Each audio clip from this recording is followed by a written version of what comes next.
What happens when the man who thinks he's invincible meets the heart of a true champion? This is the story of how one punch changed everything, how 30 seconds of truth shattered 15 years of arrogance, and why sometimes the greatest victories come from the most unexpected places. Tell me in the comments, have you ever witnessed someone get humbled in the most unexpected way? Have you seen arrogance meet its match? Drop your stories below, and don't forget to hit that subscribe button, because this ending will leave you speechless and might just change how you view strength forever. The Houston Astrodome buzzed with an electric energy that could power half of Texas, its massive concrete and steel structure vibrating with the collective excitement of 20,000 screaming fans who had packed every available seat to witness what promoters promised would be the fight of the century. The air itself seemed to crackle with anticipation, thick with the smell of popcorn, hot dogs, and the unmistakable aroma of human adrenaline that only comes when thousands of people gather to watch two warriors test their limits against each other. Tonight wasn't just any night. It was the night when legends would collide, when different worlds of combat would meet in a spectacular display of skill, power, and determination. Chuck Norris, the undisputed martial arts champion whose name had become synonymous with invincibility itself, stood at the center of the ring like a Roman emperor surveying his Colosseum. His perfectly sculpted physique gleamed under the harsh arena lights like polished bronze, every muscle fiber defined with the precision of a master sculptor's chisel, each sinew telling the story of countless hours spent perfecting the art of human destruction.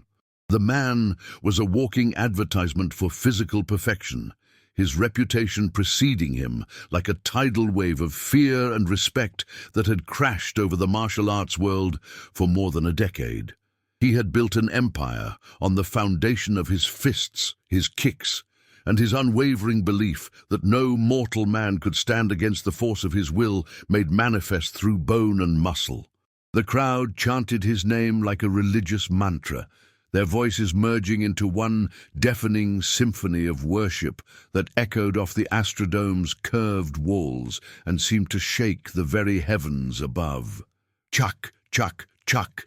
The rhythm of their chanting matched the beating of 20,000 hearts, all synchronized in their adoration of this man who had transcended mere mortality to become something approaching a living god of combat.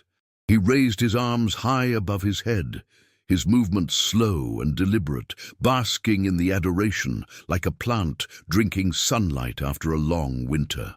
This was his world, his domain, his throne room where he reigned supreme over all who dared to challenge his authority. For 15 years, Chuck had dominated every opponent who dared to step into his path, leaving behind him a trail of broken bodies and shattered dreams that stretched from coast to coast like a highway paved with the bones of the defeated.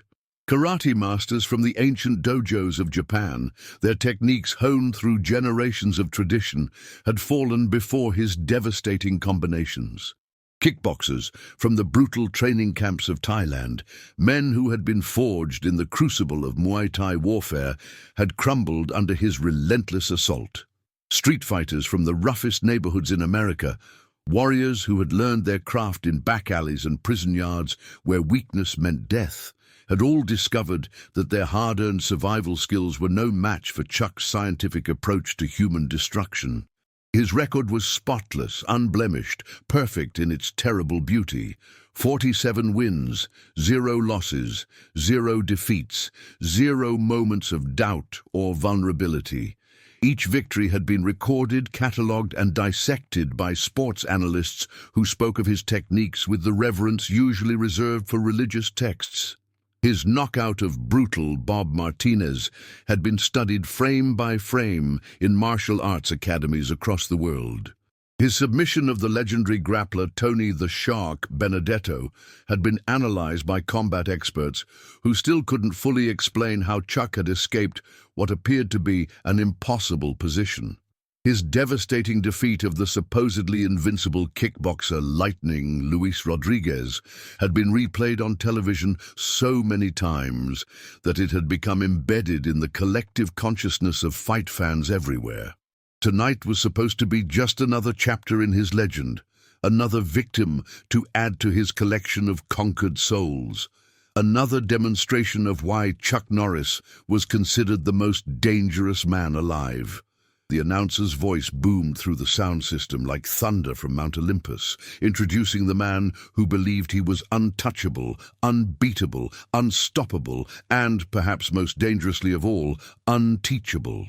But what Chuck didn't know, what he couldn't possibly comprehend in his arrogance-induced blindness, was that tonight he would meet something that no amount of physical training could prepare him for. Genuine heart, real courage, and the kind of strength that doesn't come from muscles or techniques, but from something much deeper, much more powerful, much more eternal. Chuck strutted around the ring with the confidence of a man who had never tasted defeat, never felt the sting of failure, never experienced the humility that comes with being knocked down and forced to question everything you thought you knew about yourself and your place in the universe. His signature black belt was tied around his waist like a crown, a symbol of his martial arts mastery that had taken decades to achieve and had cost him everything else that might have made him human. Each step he took was calculated, measured, designed to intimidate and dominate not just his opponent, but every person watching, every camera recording, every heart beating in rhythm with his own supremely confident pulse.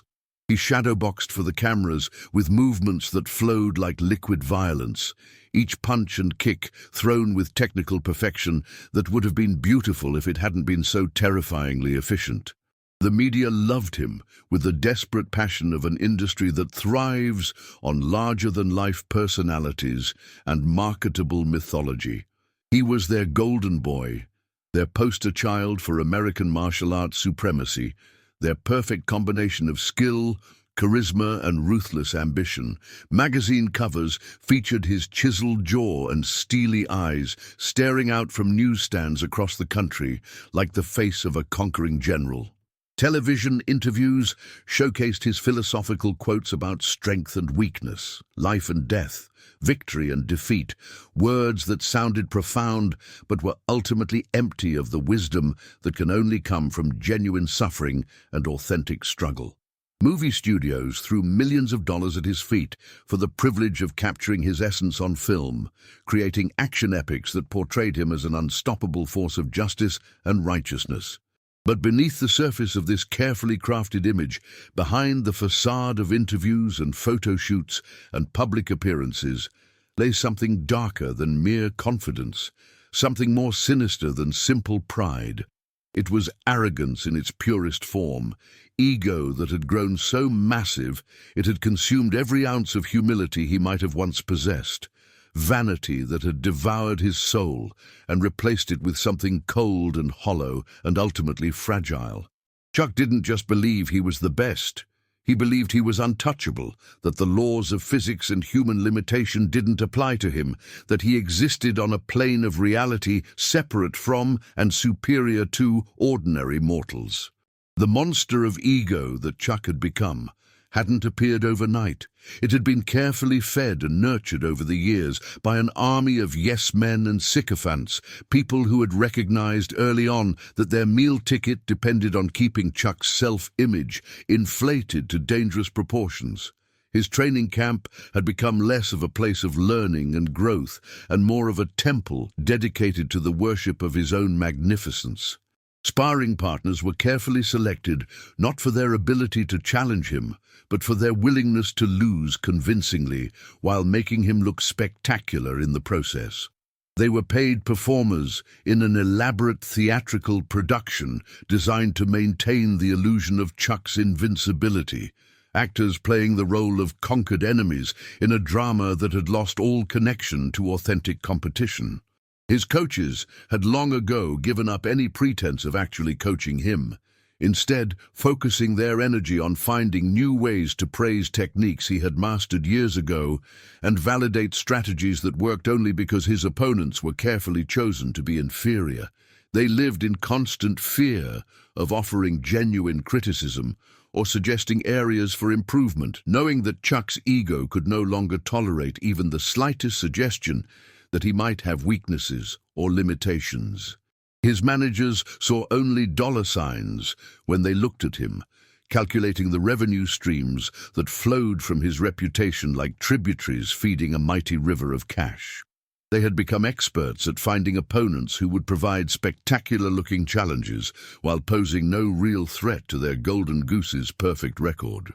The entire apparatus surrounding Chuck had become a machine designed to manufacture false victories and artificial confidence, feeding him a steady diet of manufactured dominance that had gradually poisoned his soul and blinded him to the reality of what true strength actually looked like. He had surrounded himself with mirrors that reflected only what he wanted to see, creating an echo chamber where his own voice was the only one that mattered, where his own opinion was the only one that counted, where his own perception of reality was the only version of truth that was allowed to exist. Tonight, that carefully constructed world of illusion was about to collide with something real, something authentic, something that couldn't be bought or manufactured or manipulated. The arena's atmosphere shifted like the calm before a hurricane, when the announcer's voice cut through the noise with an unexpected introduction that caught everyone, including Chuck himself, completely off guard. Ladies and gentlemen, in a surprise exhibition match that was arranged just hours ago, please welcome Philadelphia's own Rocky Balboa.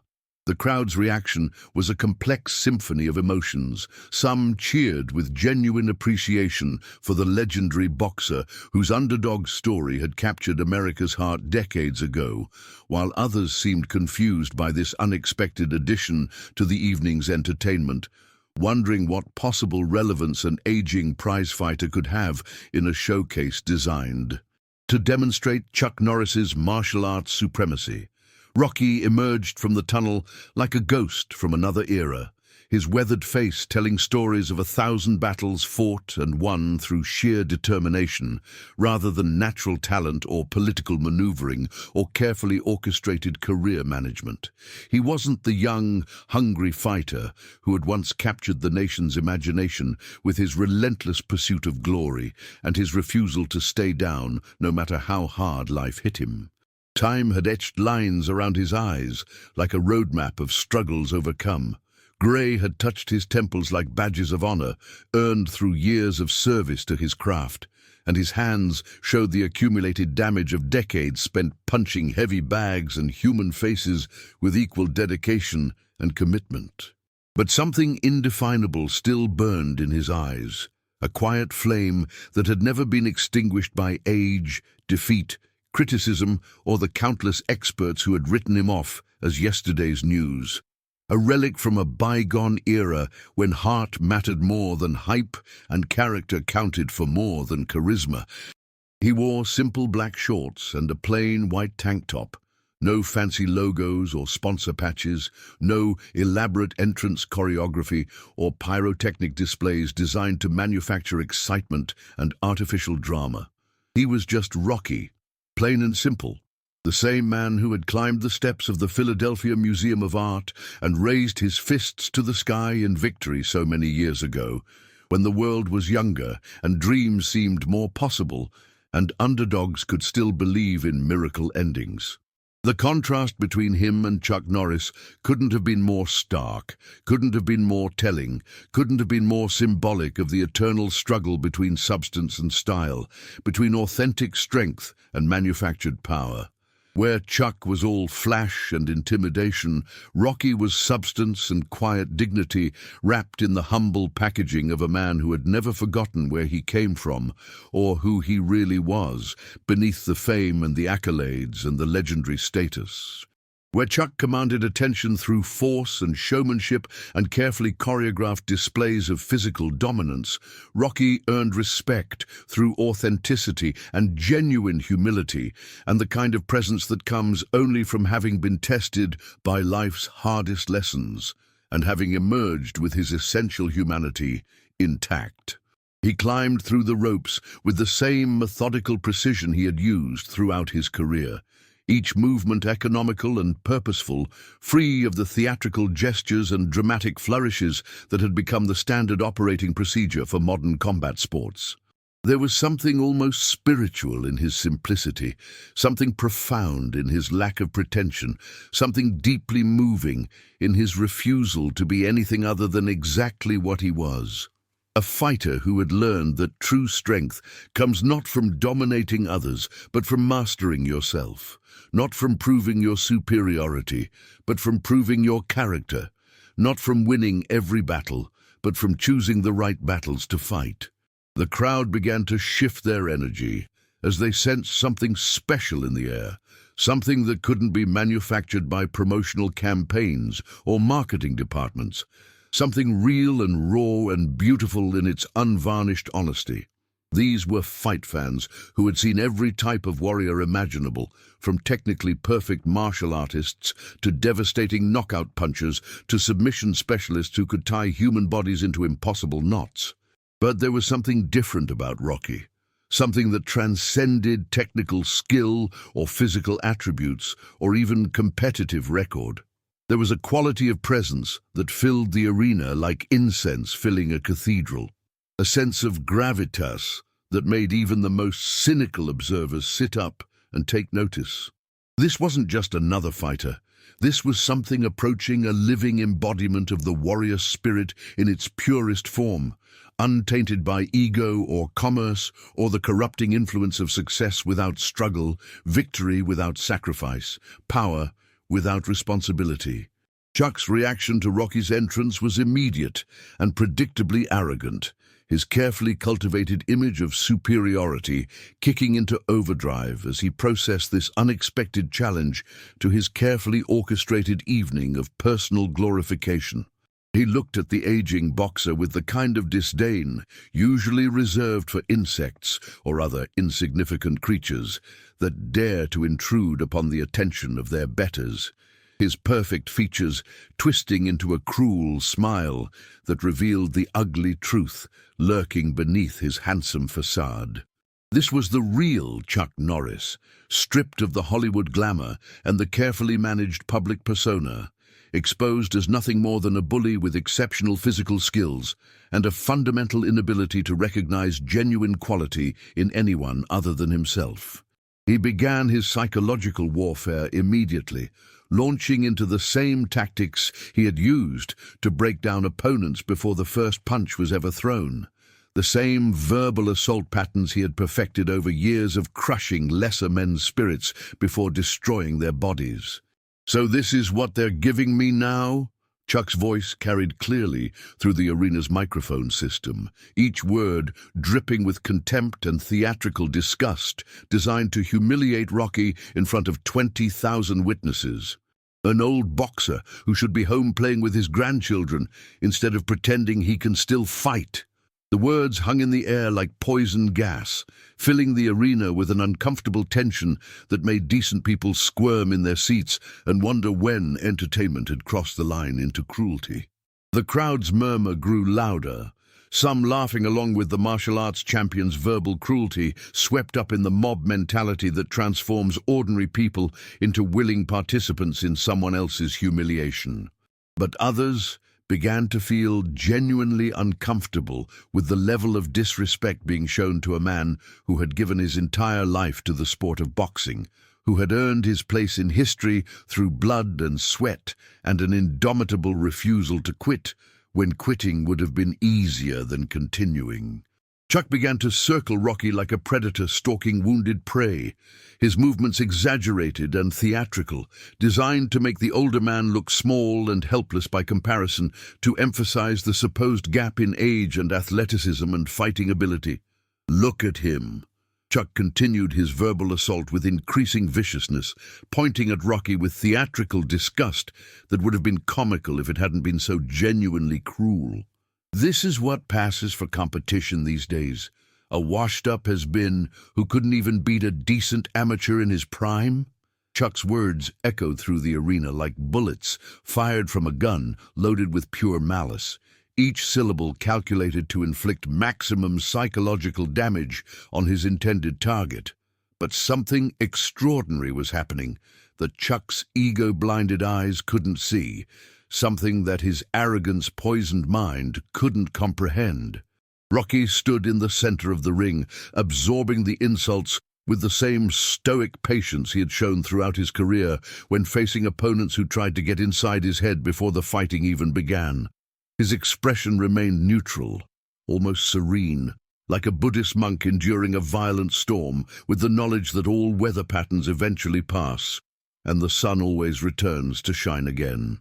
This wasn't the reaction Chuck expected. He was used to seeing fear in his opponent's eyes, anxiety in their body language, desperate attempts to respond to his verbal provocations with equally crude insults.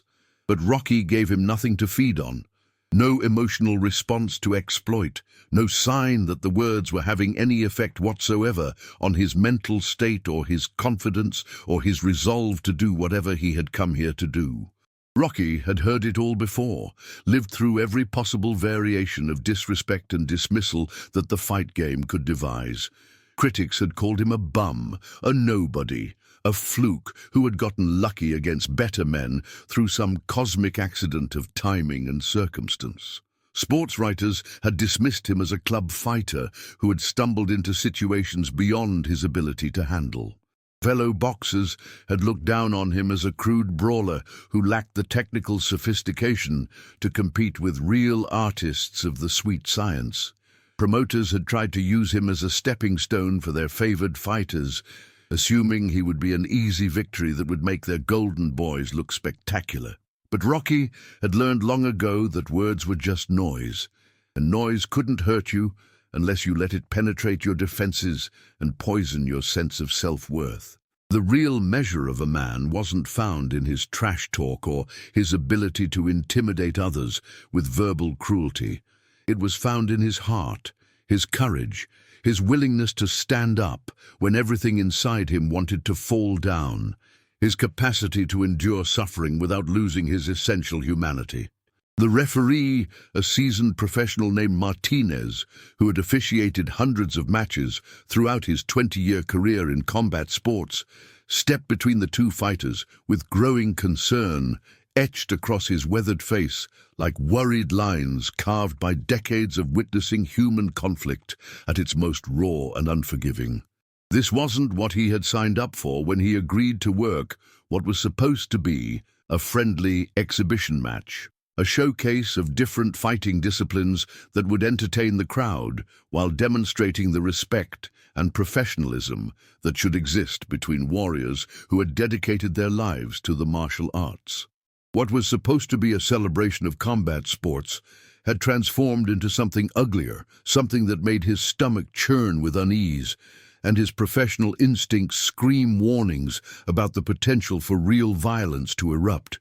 Martinez had seen enough fights to recognize the signs of a situation spiraling out of control, the subtle shift in atmosphere that occurs when competition crosses the line into genuine animosity, when sport transforms into something more primal and dangerous. Chuck's verbal assault continued with increasing viciousness, each word carefully chosen to inflict maximum psychological damage on his older opponent, each insult delivered with the precision of a surgeon's scalpel designed to cut away Rocky's dignity and leave him bleeding emotionally before the physical violence even began. "You know what, Rocky?" Chuck's voice carried the casual cruelty of someone who had never been truly challenged, never been humbled, never been forced to confront the reality that strength without compassion is just another form of weakness. "I almost feel bad about what I'm going to do to you. It's like beating up someone's grandfather. There should be laws against this kind of elder abuse."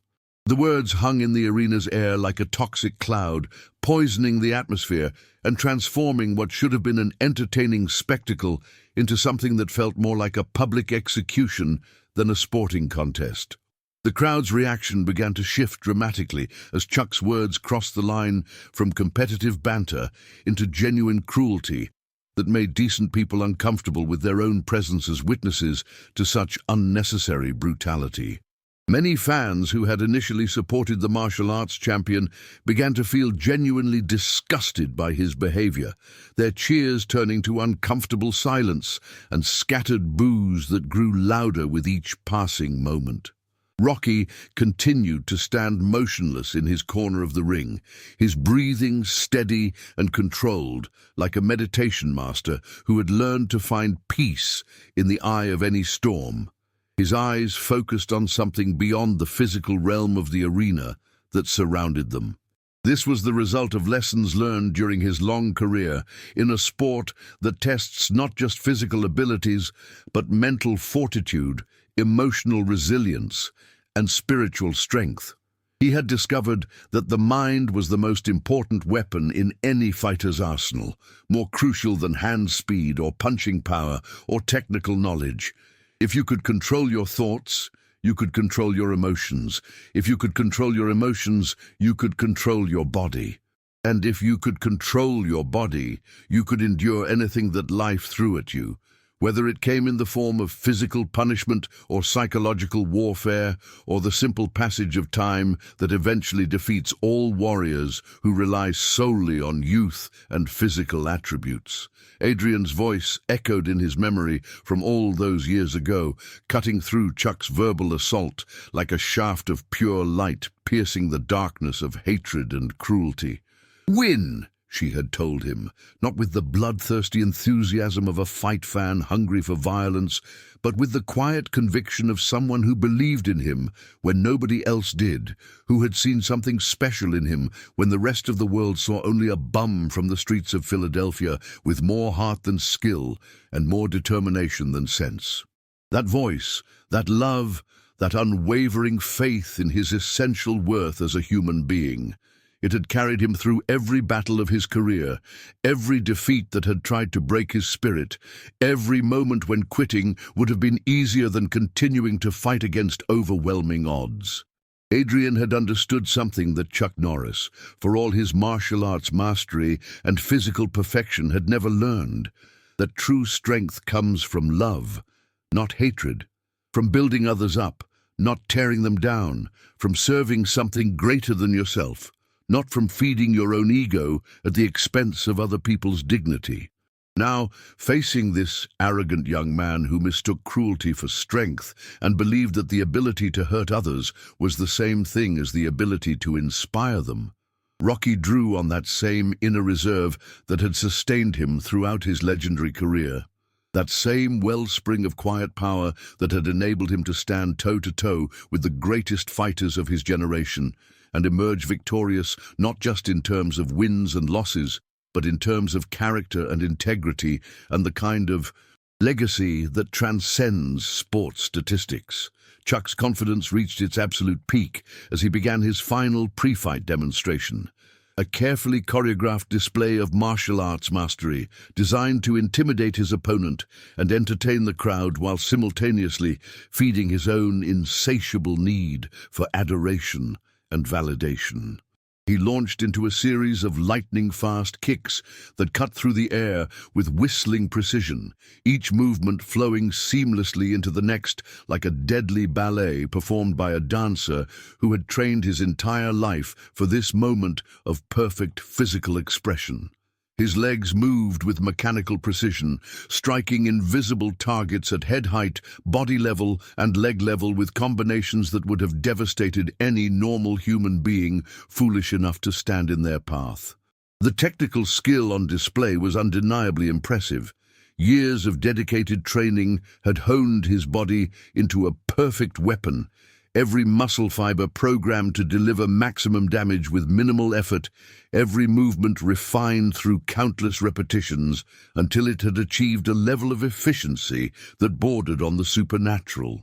His hands moved in complex patterns that seemed to defy the laws of physics, striking invisible opponents with combinations that flowed like water while hitting like sledgehammers, demonstrating the kind of speed and precision that made him one of the most feared martial artists of his generation. The crowd watched in awed silence as Chuck demonstrated why he was considered not just a great fighter, but a true artist of human destruction, a man who had elevated violence to the level of high art through years of obsessive dedication to the perfection of his craft. His kicks could shatter boards thick enough to stop bullets, his punches could break bricks that would challenge industrial machinery, and his grappling techniques had submitted world-class competitors in seconds, leaving them unconscious or seriously injured, or both. This was a man who had devoted his entire existence to the pursuit of physical perfection, who had sacrificed everything else in his life, relationships, hobbies, simple human pleasures, on the altar of martial supremacy, believing that the ability to destroy other human beings was the highest achievement possible for a member of the human race. The demonstration was flawless in its execution, a masterpiece of athletic achievement that would have been genuinely inspiring if it hadn't been tainted by the ugly motivations that drove it, if it hadn't been corrupted by the need to humiliate and dominate rather than simply excel and inspire.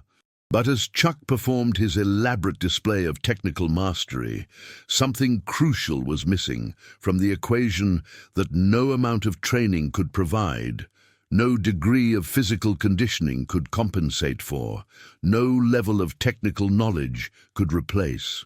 All the skill in the world couldn't make up for the absence of genuine respect for his opponent, real humility in the face of competition, and understanding of what it truly meant to be a warrior, rather than just a highly trained killer. Chuck saw only an aging boxer standing across from him, not recognizing the decades of heart, courage, and determination that had forged Rocky into something much more dangerous than any technique or physical attribute could create.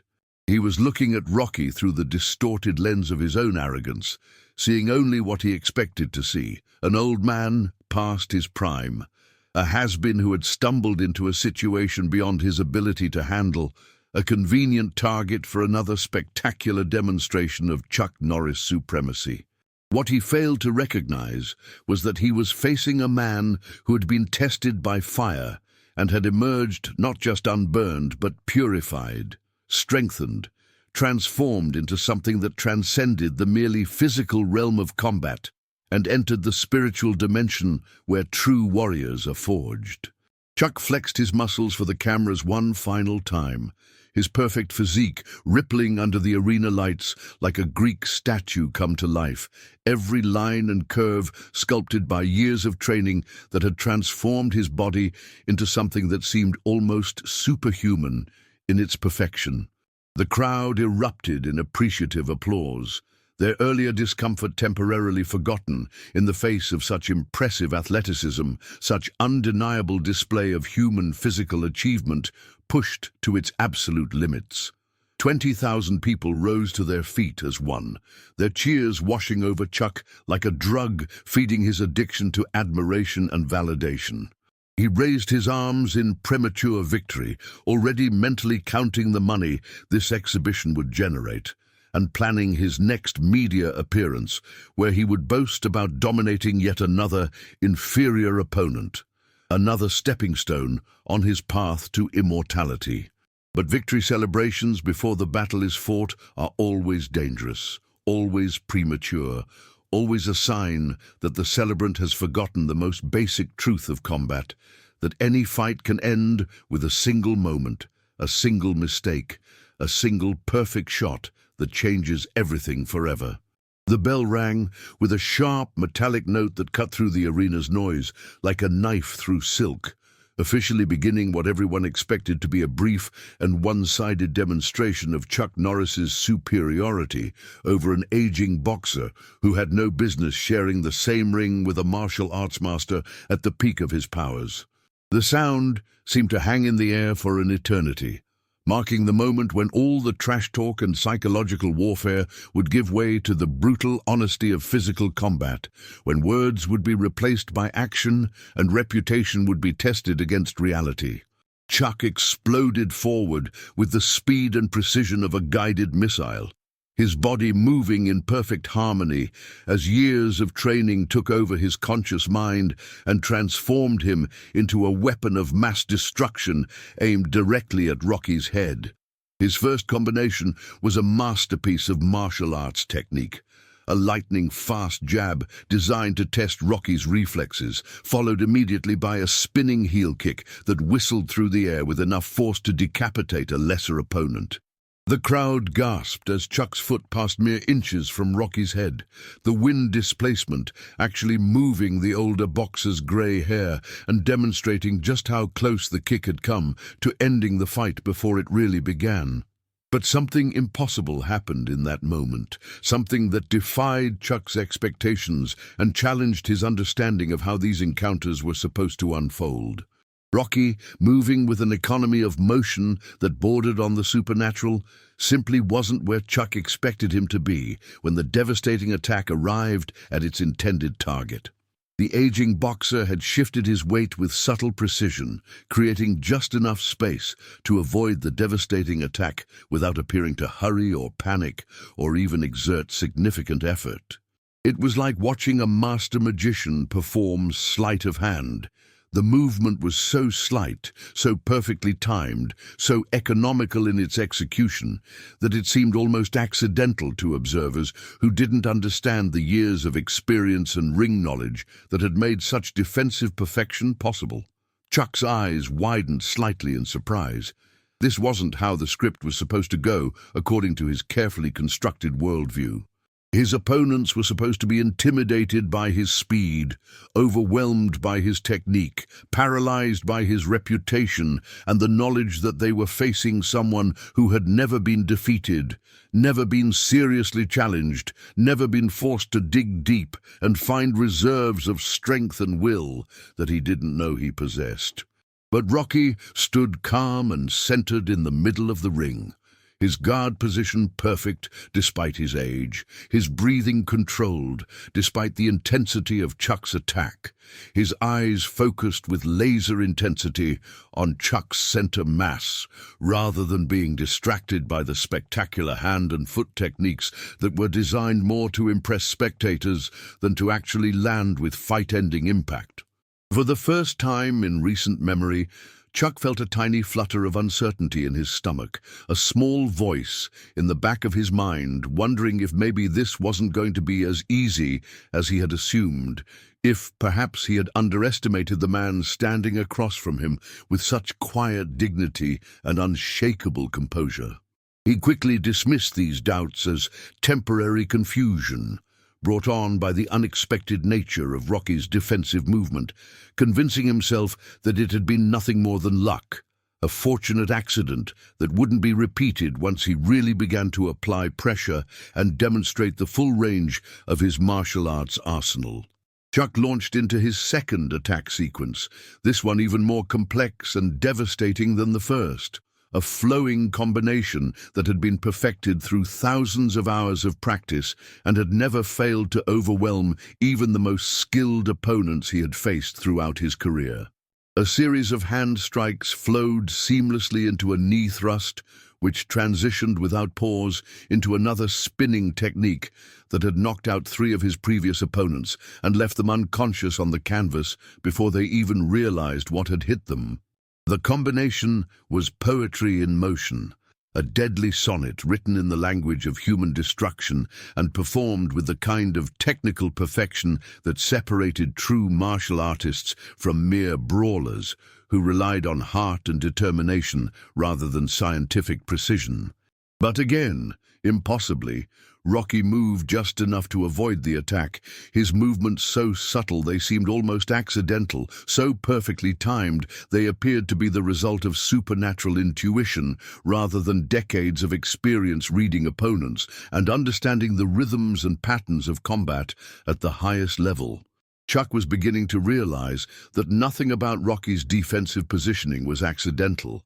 Every shift, every step, every slight adjustment of weight and angle was calculated with the precision of a master craftsman who had spent decades perfecting his art, learning to see openings where others saw only confusion, finding opportunities where others found only danger. The moment that would define both men's legacies forever began with Chuck's growing frustration at his inability to land a significant strike on the elusive older boxer who seemed to exist in a different dimension of space and time, always exactly where Chuck's devastating techniques weren't, always 1 microsecond ahead of the destruction that was being aimed at him with increasing desperation and decreasing precision. His perfect technique, his lightning speed, his devastating power, none of it seemed to matter against Rocky's supernatural ability to be in the right place at the right time, to make the smallest possible movement that would render Chuck's most spectacular attacks completely ineffective. The martial arts champion began to abandon his disciplined approach in favor of wild, powerful attacks designed more to overwhelm through sheer volume and ferocity than to demonstrate the technical mastery that had made him famous throughout the world of combat sports. His breathing became labored as frustration and exertion took their toll on his perfectly conditioned body. Sweat began to bead on his forehead despite the arena's air conditioning, and his movements lost the fluid grace that had made him famous, becoming instead increasingly desperate and increasingly sloppy as his famous composure began to crack under the pressure of facing an opponent who refused to cooperate with his expectations. Rocky, meanwhile, remained as calm as a mountain lake at dawn, his breathing steady despite the intensity of Chuck's assault, his mind clear and focused despite the chaos swirling around him. This was the difference between a fighter who had learned his craft in the controlled environment of a dojo and one who had been educated in the brutal honesty of professional boxing, where every mistake could mean unconsciousness, every lapse in concentration could result in serious injury, every moment of carelessness could end a career or even a life. Rocky had been studying Chuck's patterns from the moment the fight began, learning his rhythms like a jazz musician learning a new song, understanding the subtle telegraphs that preceded each attack like a detective reading clues that others couldn't see. This was what separated great fighters from merely good ones, the ability to adapt in real time, to learn during the chaos of combat, to find solutions in the middle of violence and confusion that would be impossible to discover in the calm environment of a training session or a theoretical discussion. Rocky had faced power punchers who could knock out a bull with a single shot, speed demons who threw combinations so fast they seemed to bend the laws of physics, and technical masters who knew more about the science of boxing than most people knew about their chosen professions. He had learned through hard experience that every fighter, no matter how skilled, how fast, how powerful, or how apparently invincible, had weaknesses that could be exploited by someone with enough heart, enough intelligence, and enough patience to find them and capitalize on them when the moment was right. Chuck's weakness was becoming increasingly obvious to Rocky's experienced eyes. He had never faced an opponent who wasn't intimidated by his reputation, who didn't fight the way Chuck expected them to fight, who didn't collapse mentally under the weight of his psychological warfare and his spectacular physical demonstrations. Chuck had been fed a steady diet of opponents who were chosen more for their ability to make him look good than for their ability to actually challenge him, sparring partners who were paid to lose convincingly while providing the illusion of legitimate competition. As a result, he had never learned how to adapt when his initial game plan didn't work, never developed the mental toughness that comes from being pushed to your limits and beyond, never discovered what reserves of strength and will he possessed because he had never been forced to dig that deep into his own character. As Chuck wound up for what he intended to be the finishing blow, a devastating spinning backfist that had ended his last 3 professional fights in spectacular spectacular fashion, leaving his opponents unconscious on the canvas while the crowd erupted in appreciation of his martial arts mastery.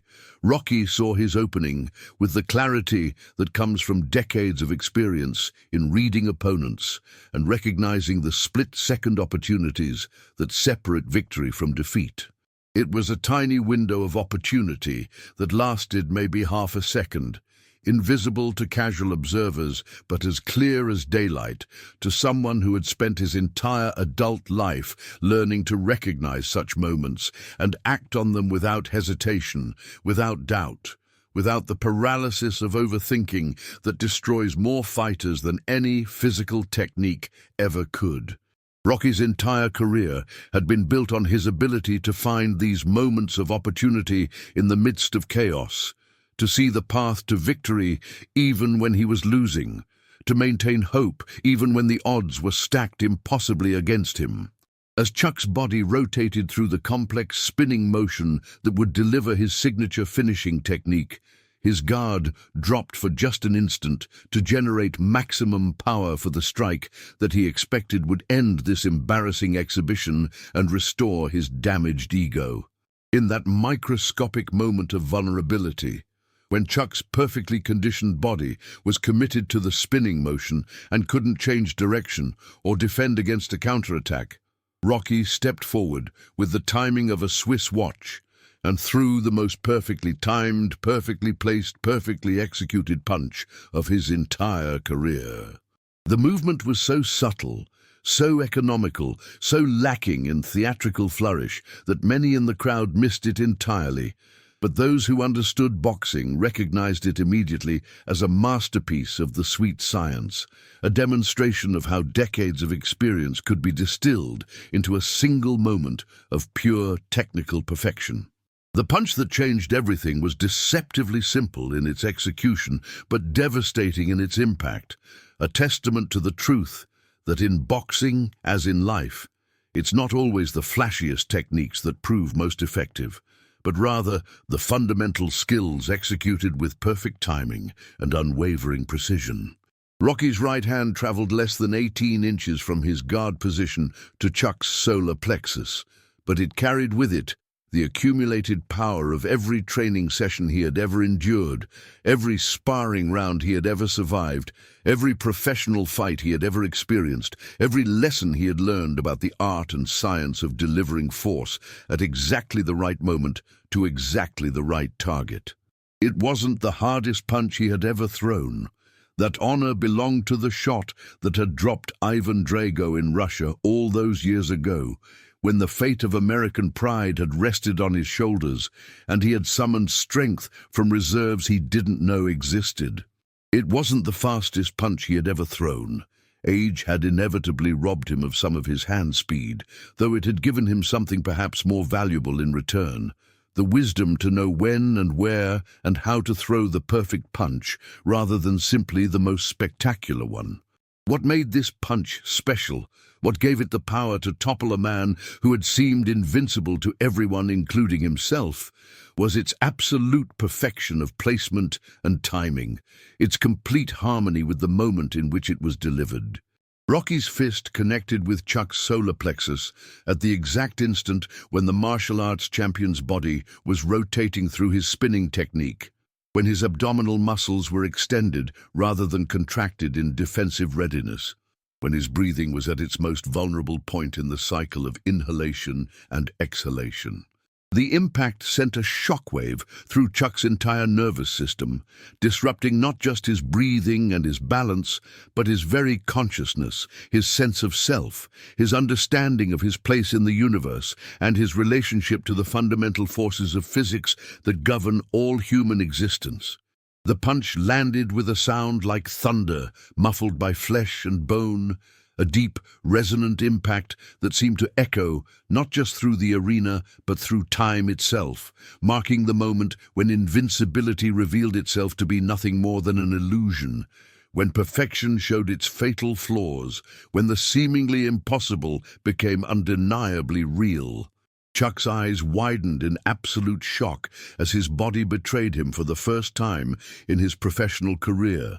as the perfectly conditioned machine he had spent decades building suddenly refused to obey the commands of his will. His perfectly sculpted muscles, his lightning-fast reflexes, his iron determination, none of it mattered as his knees buckled and he began his inexorable journey toward the canvas like a great tree falling in a forest that had never known the sound of timber crashing to earth. The sensation was unlike anything he had ever experienced. Not just physical pain, though that was certainly present, but something deeper and more fundamental, a shattering of his core beliefs about himself and his place in the world of combat. For 15 years, Chuck had existed in a reality where he was the immovable object and the unstoppable force rolled into one perfect package of human destruction. Every opponent he had faced had eventually succumbed to his superior technique. His overwhelming physical advantages, his unshakable mental confidence. Every challenge had been met and conquered. Every test had been passed with flying colors. Every question about his abilities had been answered definitively and permanently. But now, in this moment of absolute truth, he was discovering that there were forces in the universe more powerful than martial arts mastery, more devastating than perfect technique, more dangerous than a lifetime of physical conditioning. The arena fell into absolute silence, 20,000 people collectively holding their breath as they witnessed the impossible happening in real time before their disbelieving eyes. It was the kind of silence that occurs when the natural order of things is suddenly and dramatically overturned, when what everyone believed to be true is revealed to be false, when the impossible becomes not just possible, but undeniably real. Chuck Norris, the man who had never been knocked down, never been defeated, never shown even a moment of vulnerability in all his years of professional competition, crumpled to the mat like a demolished building collapsing in slow motion, each stage of his fall captured by dozens of cameras and witnessed by thousands of people who would carry this image with them for the rest of their lives. His fall seemed to take forever, each fraction of a second stretching into eternity as the crowd processed what their eyes were showing them, their minds struggling to reconcile the reality of what was happening with their preconceived notions of what was possible in the world of combat sports. Time itself seemed to slow down, as if the universe wanted to ensure that every detail of this historic moment was captured and preserved for posterity, every angle of Chuck's descent documented for future generations who would wonder if such a thing had really happened, or if it was merely the stuff of legend and myth. The sound of his body hitting the canvas was like thunder in the silence, echoing through the arena with the finality of a judge's gavel, the definitive punctuation mark at the end of a sentence that had been 15 years in the writing.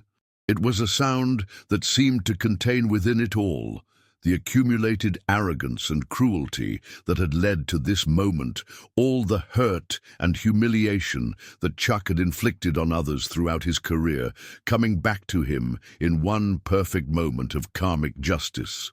The impact reverberated through the floor of the ring, through the steel and concrete structure of the Astrodome, through the consciousness of every person present, marking the exact moment when invincibility died and humanity was reborn. Rocky stood over his fallen opponent, but not with arrogance or celebration or any of the triumphant posturing that usually follows a spectacular knockout in professional combat sports. Instead, he maintained the same quiet dignity that had defined his entire career, the same humble respect for his opponents that had made him beloved by fight fans around the world even when he lost, even when he was outclassed, even when he faced opponents who were clearly superior in terms of raw physical ability. There was no dancing, no showboating, no attempt to capitalize on Chuck's vulnerability for the entertainment of the crowd or the satisfaction of his own ego. Just one fighter standing over another fighter, one human being recognizing the humanity in another human being who had temporarily lost his way in the maze of his own pride and arrogance. The aftermath of Chuck's fall created a silence so complete, so profound, that it seemed to swallow all sound from the universe itself, as if the very laws of physics had been temporarily suspended in recognition of the magnitude of what had just occurred. 20,000 people sat in stunned disbelief, their minds working overtime to process what they had just witnessed, their understanding of reality fundamentally challenged by this impossible reversal of fortune. Children who had been cheering for Chuck moments before now sat with their mouths open in wonder, trying to understand how their superhero had suddenly become mortal, how their invincible champion had been revealed to be as vulnerable as anyone else. Adults who had bet money on Chuck's certain victory stared at their worthless tickets in shock, unable to comprehend how their sure thing had turned into a complete disaster in the span of 30 seconds.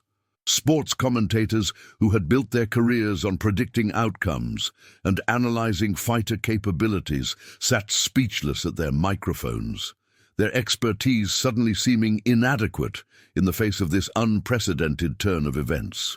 The man who had seemed invincible, who had built his entire identity on the foundation of his physical supremacy and his mental superiority over all other mortals, lay motionless on the canvas like a broken statue, his perfect physique suddenly looking fragile and human, his legendary confidence shattered into a million pieces that could never be reassembled in quite the same way. Chuck's eyes stared at the arena lights above, but they weren't seeing the physical world anymore. They were seeing the ruins of everything he had believed about himself, everything he had built his life upon, everything he had used to define his worth and his place in the hierarchy of human existence. For the first time in his adult life, Chuck Norris was experiencing what it meant to be truly human, to be fallible, to be vulnerable, to be humbled by forces greater than physical strength or technical skill, or even the unshakable belief in one's own superiority. The sensation was overwhelming, terrifying, and strangely liberating all at the same time, like waking up from a dream that had lasted so long he had forgotten it wasn't real, like seeing color for the first time after a lifetime of black and white vision. Rocky extended his hand to help his fallen opponent back to his feet, the gesture embodying everything that made him a true champion, not just in terms of wins and losses, but in terms of character and sportsmanship and fundamental human decency. There was no gloating in his expression, no showboating for the cameras, no attempt to capitalize on Chuck's vulnerability for personal gain or public relations advantage. This wasn't about humiliating an opponent or proving his own superiority. It was about one fighter helping another fighter, one human being showing compassion to another human being who needed it in a moment of crisis, one warrior extending respect to another warrior, even in defeat. The outstretched hand represented everything that Chuck had forgotten in his climb to the top of the martial arts world, all the values that had been sacrificed on the altar of success and fame and the intoxicating drug of public adoration. It was an offer of redemption, a chance to remember what it meant to be part of the brotherhood of fighters who understood that competition was not about destroying your opponents, but about testing yourself against worthy adversaries in the pursuit of excellence and mutual growth. Chuck looked at that outstretched hand for a long moment, his vision still blurry from the impact of Rocky's perfectly placed punch, his consciousness still reeling from the shattering of his carefully constructed worldview. But in that gesture, in that simple act of human kindness offered freely and without conditions, he saw something he had been blind to for years. Genuine strength that came not from the ability to hurt others, but from the capacity to help them. Real power that flowed not from domination, but from service. True championship that was measured not in victories accumulated, but in character demonstrated. Slowly, with trembling legs that seemed to belong to someone else, Chuck accepted Rocky's help and rose to his feet, his entire understanding of strength and weakness, victory and defeat, superiority and humility forever altered by 30 seconds of absolute truth that had stripped away all illusions and revealed the stark reality beneath. The crowd erupted in thunderous applause, but this time it wasn't for a spectacular knockout or a dominant performance. It was for the grace both men had shown in their moment of ultimate testing, for the sportsmanship that had transformed a potentially ugly encounter into something beautiful and meaningful and worthy of the warrior tradition both men represented. Chuck pulled Rocky close in an embrace that surprised everyone in the arena, including himself, and whispered something that only the two fighters could hear, words that would remain private between them but would carry more weight than all the public statements and press conferences that would follow in the days and weeks to come. "Thank you," Chuck said, his voice barely audible above the crowd's applause, each word carrying the weight of genuine gratitude and hard-earned wisdom. "Thank you for showing me what I had forgotten, for reminding me of what I used to be before I lost myself in my own success, for teaching me that real strength isn't about never falling down. It's about how you get back up and what you learn in the process." Rocky simply nodded with the understanding that comes from having traveled a similar journey, from having faced his own demons and discovered that the greatest victories are often the most private ones. The battles fought within your own heart and soul, rather than in front of cheering crowds and television cameras. He had seen this moment before in other fighters who had been humbled by circumstances beyond their control, who had been forced to confront the reality that physical prowess alone was not enough to guarantee happiness or fulfillment or even basic human dignity. The transformation happening in Chuck's consciousness was visible in his eyes, in the set of his shoulders, in the way he carried himself as they walked together toward the center of the ring, where the referee waited to make the official announcement of the fight's outcome. But both men understood that the real outcome had nothing to do with wins and losses, nothing to do with official records or statistical achievements, nothing to do with the external trappings of success that the sporting world used to measure value. The real victory belonged to both of them, Chuck for finding the courage to face his own flaws and begin the difficult process of becoming a better person, and Rocky for demonstrating the kind of grace under pressure that transforms sport from mere entertainment into something approaching art, from simple competition into a teaching moment that could inspire others to examine their own values and priorities. Sometimes the most powerful victories aren't won with strength, but with heart that beats not for personal glory, but for the elevation of the human spirit. Sometimes the greatest lessons come from the most unexpected teachers, those who show us through their actions, rather than their words, what it truly means to be a champion in the deepest sense of that sacred word. Rocky Balboa proved that night that true champions aren't made in gyms or measured by records. They're forged in the fires of adversity and tempered by humility, shaped by the understanding that real strength comes from lifting others up rather than tearing them down, from serving something greater than yourself rather than feeding your own ego at the expense of other people's dignity. Chuck Norris learned in 30 seconds what years of victory had failed to teach him, that invincibility is an illusion, that character matters more than capability, and that the greatest defeats often become the foundation for the greatest victories, if we have the wisdom to learn from them and the courage to change. If this story moved you, if it reminded you that real strength comes from within, if it challenged you to examine your own relationship with power and success, and the way you treat others on your journey through life, drop a comment below and share your thoughts. What does being a true champion mean to you? Have you ever experienced a moment when defeat taught you more than victory ever could? Have you witnessed someone being humbled in a way that ultimately made them stronger and better?